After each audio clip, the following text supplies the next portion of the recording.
नमस्कार प्रभाती किचन रे आपण समस्त को मो तरफ अनेक अनेक स्वागत। आज आम प्रस्तुत करवा इलिश माछर झोल जोटा कि अति सहजरे एवं कम समय बनब ता सहित सुआदिया लगे। चलतु स्टार्ट करवा आज रेसिपी। मुझे 1.5 केजी माछ नहीं आपण अधिका कम नहीं पारे। माछ सबको भल भाव धोई नवा से हलदी एवं लुण को देकर भल भाव गोले नहीं एवं एबे गोटे कड़े गरम करी नेकरी कड़े भल भाव गरम से मु सोरिष तेल देइछि। तेल भल भाव गरम हो सारा कड़े मु माछ को देइछि। माछ गोटे साइड हो जावा पर तार आर साइड को ओल्टे नहीं दुई पट साइड माछ भाजी हो गोटे जगह को काढ़ी रखी नेबी। मु गोटे थर सबतक माछ देनी कड़े जी गोटे थर जगह होती माछ देइछि। अधिक माछ दबा द्वारा माछ भल भाव भाजी हेबनी ता सहित भांगी जीवार संभावना थाए। से गोटे थर मुझे 5टी माछ देइछि। आपणकर कड़े जी जगह हम गोटे थर भाजी नवा पर आर थर आउ गोटे थर भाजी नेबे। मुझे जी माछ भाजी हो जापर आउ जी माछ बड़का अच्छी से सब को आउ गोटे थर भाजी नौची।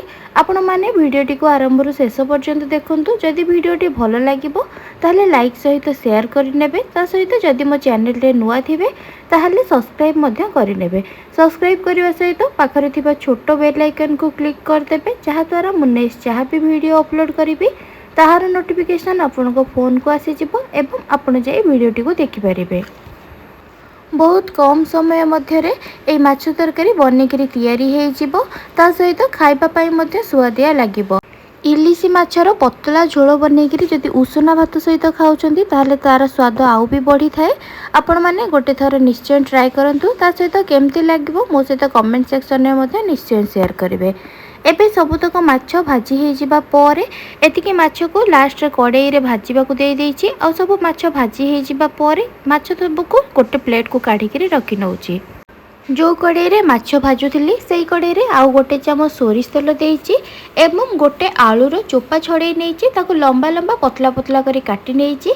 एबे से आलू को कड़े रे देइकरी भाजी नौछि। आलू भाजवा समय रे सेथिरे मो आधा चामच हलदी ता सहित आलू रे जेतिकी लुण दरकार स्वाद अनुसार आधा चामच लुण देइकरी भाजी नेला परे से कड़े रे आउ किछि तेल देइकरी गोटे पियाज को पतला पतला लंबा लंबा करी काटी नहीं। पियाज को देइकरी भाजी नहीं से गोटे टमाटो को मध्य देइकरी भाजी नहीं।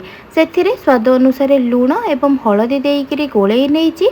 टमाटो टिके भाजी हो जावा पर सोरिष मसला को मु बाटिकी रखी नहीं। से सोरिष मसला 2 चामच देइकरी किछि समय पर्यंत मसला को कषि नहीं।